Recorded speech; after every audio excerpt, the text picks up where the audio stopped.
There's a ticking time bomb at the heart of most global companies, and if left unattended, it could cause hundreds of millions of dollars in damage. It's called employee misclassification, and it's a hidden trap that has caught out some of the world's most successful organizations. It cost Uber $649 million, and it could cost Nike $530 million. So if you're thinking, we don't need to worry about this, we've got it covered, you might be right. But is it worth the risk? Now, the CFOs and seasoned pros among you will know exactly what employee misclassification is, but for mere mortals like you and me, here's a quick explainer. Employee misclassification happens when a worker is incorrectly categorized for tax and regulatory purposes. So let's say you hire some contractors because you need reliable, skilled people without putting them on payroll. There are some major advantages to doing this, like not being liable for extra taxes and other contributions to things like pension funds. You know, the stuff that governments are pretty keen on, like pass a bunch of laws keen. But what if those contractors do quite a lot of work for you? What if some of them count you as their sole client? Where is the line between contractor and employee?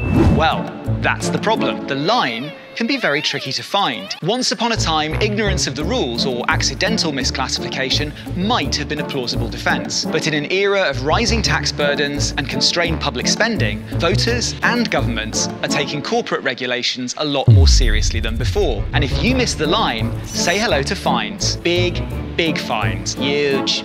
So, how do you avoid the risk of employee misclassification and protect your business? Not just in the domestic market, but in the complex regulatory environment of global payroll and payments. Well, I have good news for you. We're going to take a deep dive into employee misclassification with legal expert Lev Rich. He's going to explain exactly what the traps are and how you can avoid them. Over to Jessica and Lev. Thank you, Alex. Lev, welcome. Thank you. Glad to be here. So, what are the most common legal consequences of employee misclassification? So first and foremost, an employer would incur back wages and compensation to the worker himself. You would have financial penalties, you would have criminal penalties. So it depends on the country, but in the US, for example, you may face up to 3 years of back wages that you need to pay each worker. There would be interruption to business operations, a company can suffer reputational damages, and you would have legal disputes from the workers. I'm curious where the volume of misclassified workers are coming from. Is the employer intentionally or unintentionally misclassifying workers, or are they being misled by the workers that they take on board and taking them at their word for what kind of worker type they are? So the main reason is financial reasons, okay? Companies benefit by having workers classified as contractors versus employees. There's a lot of taxes, a lot of benefits that you don't need to pay to contractors. So having a contractor versus an employee is much more financially beneficial for the employer, right? It's in their interest to have contractors versus But what if somebody employees. came and said, I'm a contractor, and I took them at face value, but in fact, through our behaviors, we're learning that there's more gray area and it could be a misclassified worker? So it's the employer's responsibility to make sure that that contractor is not misclassified. At the end of the day, it's the employer's responsibility and not the contractor's. The contractor will say, I didn't know better, but the government and the court expect the employers to know the difference, and it's their responsibility to classify the worker correctly. How do employment laws differ internationally between contractors and full-time employees? So it really differs according to the country in question, right? So in some countries they could be more lenient, others they could be more stringent. But the general rule of thumb is that it's not enough to have in the contract or in the employment agreement the words employer or employee or contractor. That's not what defines if a worker is an employee or a contractor. So what does define them, if not my contract? Control.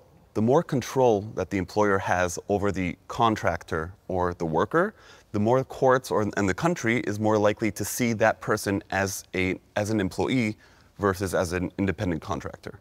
It sounds like there's room left for interpretation. What are the key indicators that can determine if a worker has been misclassified? So first and foremost, an employee would typically only have one employer and would only work for one organization versus a contractor that can work for multiple organizations and have multiple projects with different entities. Another indicator is that a contractor would decide himself when and where to provide the work and the services. The contractor can decide to work in the middle of the night if that suits him better, or during the morning. An employee, on the other hand, would have to work during normal business hours of the employer, and the employer decides those hours of work for the employee. And lastly, an employee would have a continuing or indefinite relationship with the employer versus a contractor that would usually have a set amount of time or a limit to the work that he provides to the employer. I see. So it sounds like the more autonomy you have, the more likely you are an independent contractor. Definitely. This all goes back to control. So the more control the employer has over the worker, the more that worker will be seen as an employee versus as a contractor. Okay, for instance, I've been working with a contractor for the past 4 years. He uses a laptop I've issued to him, and I get monthly invoices. Have I been misclassifying him? So not necessarily. Providing a laptop and materials is just one indicator out of the many that are out there. So you need to look at it as a whole. And just because you provide a laptop doesn't mean that that person is your employee. So it sounds like every case requires a unique review and an evaluation of all these things that you're telling me. Definitely, and not only that, but you really need to look at the local legislation and look at it on a case-by-case basis according to the country where that contractor is in, because different countries will have different indicators. Okay, but is it really serious though? I mean, is anyone monitoring, and are there consequences for misclassifying these workers? Definitely. In the last couple of years, there have been quite a few big class action lawsuits against software companies, transportation companies, some of up to $100 million even. And this is even more true since the pandemic that we had a couple years back, where more and more workers are working from home, and it became easier for employers to sign on workers as contractors versus employees, saying, hey, they're not working in my office, right? So I could just classify them as contractors. So it's a big issue, and you don't want to be there, and you want to make sure that you're classifying contractors properly. I'm curious, are these trends in response to anything else? Migration of workers or opportunities made to certain regions? We see that this is a global trend in the US, Europe, and APAC, and the risk is just not worth it. What's the big deal? What's so insidious about misclassifying contractors? So first and foremost, tax. There are different taxes that are paid for employees versus contractors. And the role of an employer to pay taxes for their employees is much more prevalent with employees rather than contractors. Second of all, there are severe labor law violations, right? So for contractors, you don't need to pay overtime. There could also be many back pay and lost wages that the contractors would be entitled to as employees versus as contractors. And then there are benefits violations. So employees misclassified may not be eligible for legal protections and benefits such as health insurance, paid time off, retirement benefits, pension, and the company may be liable for retroactive payroll taxes plus interest. So how do we get this right? How are we going to create the audits necessary to identify potential misclassifications? So first you need to understand the legal framework in the applicable country that you have that contractor based in, right? Because every country has its own set of rules. After you understand the legal framework of which country you're in and which rules you need to look into, you need to gather documentation. The agreement with the contractor, you need to gather the CV that the contractor put in, you need to see who that person works with and things like that. Thirdly, you would need to conduct interviews with supervisors and managers that work with the contractor in order to assess the degree of control that the company has over the worker. And in addition, you also need to check financial control, right? You need to examine aspects such as how the worker is paid, whether expenses are reimbursed, and things like that. It also sounds like there's education that potentially needs to follow with those supervisors and managers on how they are behaving with those contractors or potential contractors versus employees. Definitely. Managers and supervisors should behave differently with employees versus with contractors, because behaving with a contractor in a way that you would behave with an employee would give an indication to courts and governments that that person is an employee. So it really is important to differentiate between the two, also when interacting with them. And what are the rest of the steps to successfully audit what's going on in the organization with potential misclassified contractors? So after we've gathered the information, we then need to identify the misclassification. based on all the indicators that we discussed before and based on all the information that we gathered. And after we do that, we need to develop an action plan. What are we going to do with this? Is anyone misclassified, right? We need to take care of that. What do you do if you find out that a number of contractors were indeed misclassified? How do you make resolutions with them to fix that? So first of all, we would offer them to be employees of the company from here on out.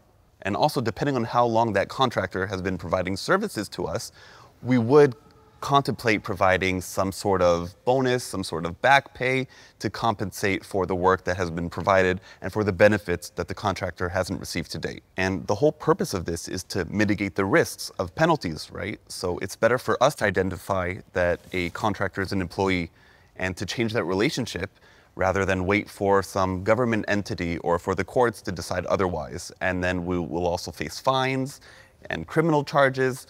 So you're in a much better position if you solve it yourself rather than wait for the government to come knocking on your door. And lastly, you need to continuously monitor and audit and not just do it once, not just do it twice. You need to at least do it annually, if not even more. But this sounded pretty exhausting to do. How can I make this easier upon the organization in an ongoing basis?